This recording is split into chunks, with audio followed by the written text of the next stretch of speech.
Okay, also wir kennen ja alle Samsung. Heute bekannt für Flaggschiff-Handys, Tablets und Preise, die teurer wie bei Apple sind.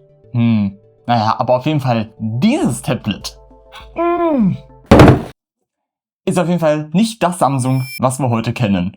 Das Galaxy View ist ein riesengroßes Tablet aus 2016, was speziell ist. Damals für etwa 650 € war es erhältlich und im Verhältnis zu den anderen Tablets war es gut. Mit der Inflation gerechnet sind es heute etwa 840 €. Für das Geld bekäme man heute ein sehr gutes Midrange-Tablet, fast schon High-End-Tablet wie das iPad Air oder das Galaxy Tab S11.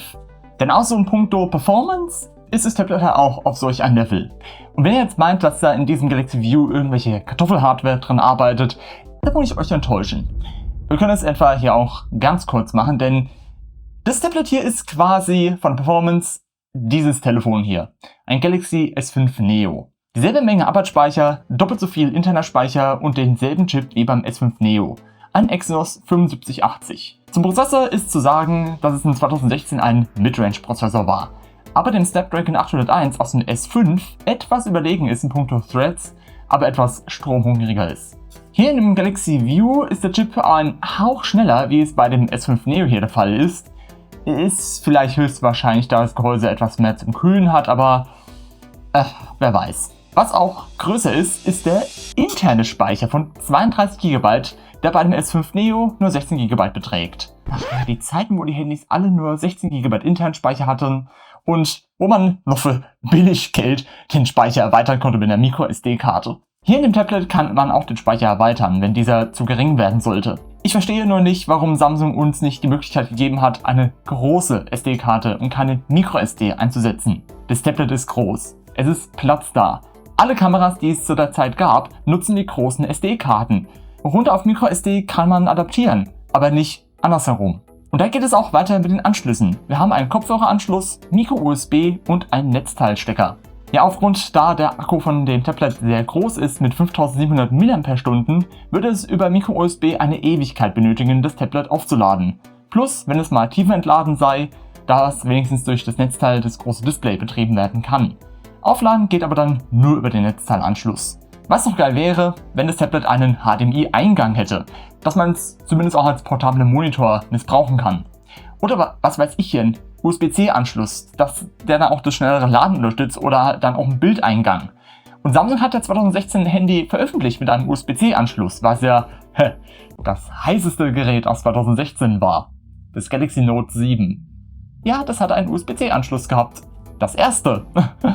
Und falls ihr euch wundert, wegen den 5700 mAh in dem View, das Galaxy Note 7 hatte anfangs 3500 mAh gehabt, was auch schon sehr groß war für ein Phablet. Ne? Kennt von euch immer noch den Begriff? Aber generell ist die Akkulaufzeit eher okay. Im Idle sind da etwa 17 Stunden Schluss, wo ein iPad Pro aus 2015 33 Stunden hält und das S5 Neo 27 Stunden hält. Unter Last ist der Akku nach etwa 4,5 Stunden leer beim View. Selbst das S5 Neo ist unter Last nach etwa 6,5 Stunden leer. Wenn es jedoch im Standby ist, also wenn das Display aus ist, hält es wirklich einen Monat durch. Ja, einen Monat. Ihr habt richtig gehört. Und was ja auch sehr groß ist... Ja, okay, das auch. Ihr wollt das große Ding sehen? Ja, okay. Das Display halt ist ja eben auch ein riesengroßes bei diesem Tablet. Mit satten 18,5 Zoll Diagonale. Ja, 18,5 Zoll hier. Hier seht ihr das Maßband.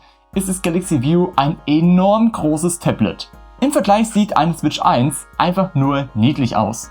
Oder meine Vollformat Sony A9 ist winzig. Mein MacBook Pro hier, oh mein Gott. Eine Diskette sieht auch klein geraten aus. Es ist einfach, dass das Galaxy View den größten hat. Den größten Bildschirm, den ein Tablet jemals bieten konnte. An Auflösung hat das Galaxy View einen Full HD Bildschirm, was, sag ich mal, noch okay ist bei der Größe. Nur mein okay ist nah an der Grenze mit What the fuck? Immerhin ist es halt ein AMOLED. Ein bisschen übersättigte Farben und dafür aber sehr hell.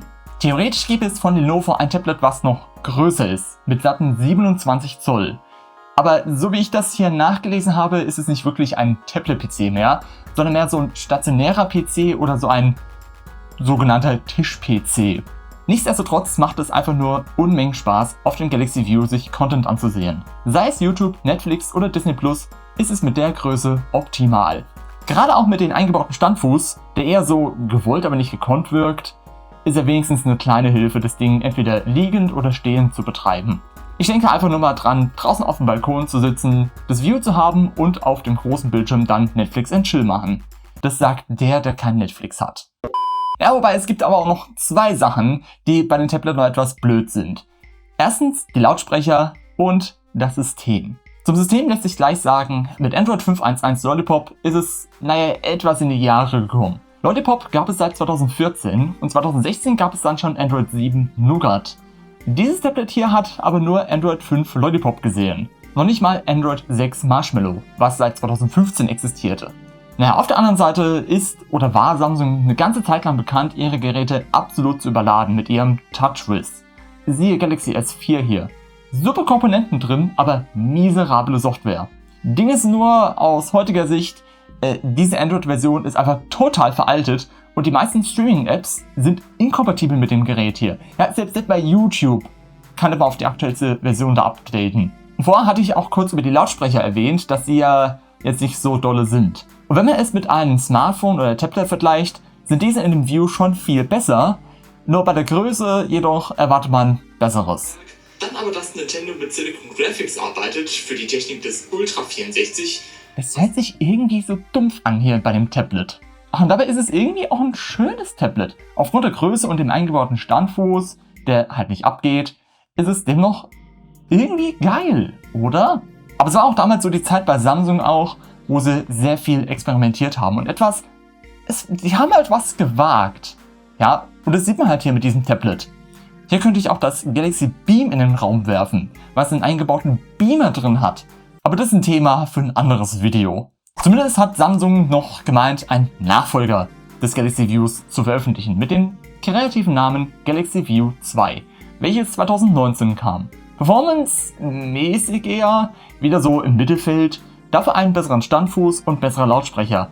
Aber ein kleineres Display mit 17 Zoll. Ich meine, what the fuck? Und ich glaube, das Ding kam auch nur in den USA raus. Also wir hier in Deutschland haben das Galaxy View 2 hier nie gesehen. Und das ist doch das, was es ausgemacht hat, das Galaxy View hier, dieses riesen Display. Ja, ich habe mich ja nur gefragt, ob die dritte Generation von dem View noch einen Zoll weniger drin hätte, also dann 16 Zoll wäre. Aber das haben wir nie gesehen. Samsung hatte die View-Serie mit 2 Generationen dann abgebrochen. Aber das war dann, finde ich, sowieso so die Zeit, wo Samsung ein bisschen abgedriftet ist und nicht mal so Experimente gemacht haben wie das hier und viele weitere Produkte. Ach Samsung, was ist nur aus euch geworden? Aber wo ich mal hier zur alles entscheidenden Frage komme. Warum existiert dieses Tablet überhaupt? Samsung und Apple waren damals eher Feinde gewesen, wie das es heute sind. Apple hat das 12,9 Zoll iPad Pro in 2015 veröffentlicht. Und es war schon ein sehr großes Tablet zu der Zeit. Und wie es halt so ist, musste man nachlegen und es noch größer machen. Das Galaxy View war wahrscheinlich einfach nur da gewesen, dass man selber viel größere Tablets machen kann als der Konkurrent. Und aufgrund der Software, dass es keine großen Android-Updates gab, wirkt es wirklich so wie einfach mal herausgebracht, dass man sagen kann, man hat das größte Tablet. Und angeblich kann man auf dem Ding auch Lineage OS 15 draufladen, was im Prinzip dann Android 8 Oreo ist. Aber da habe ich mich jetzt hier nicht ganz so reingefuchst in das Thema. In meinen Quellen unten findet ihr einen XDE-Forum-Beitrag. Und beitragen könnt ihr auch mit einem Abo, ein Like und ein Hype für dieses Video. Und hier findet ihr jetzt auch mein letztes Video. Und hier findet ihr ein Video, wo ich das Galaxy S8 vor dem Müll gerettet habe. Und dann, man sieht sich.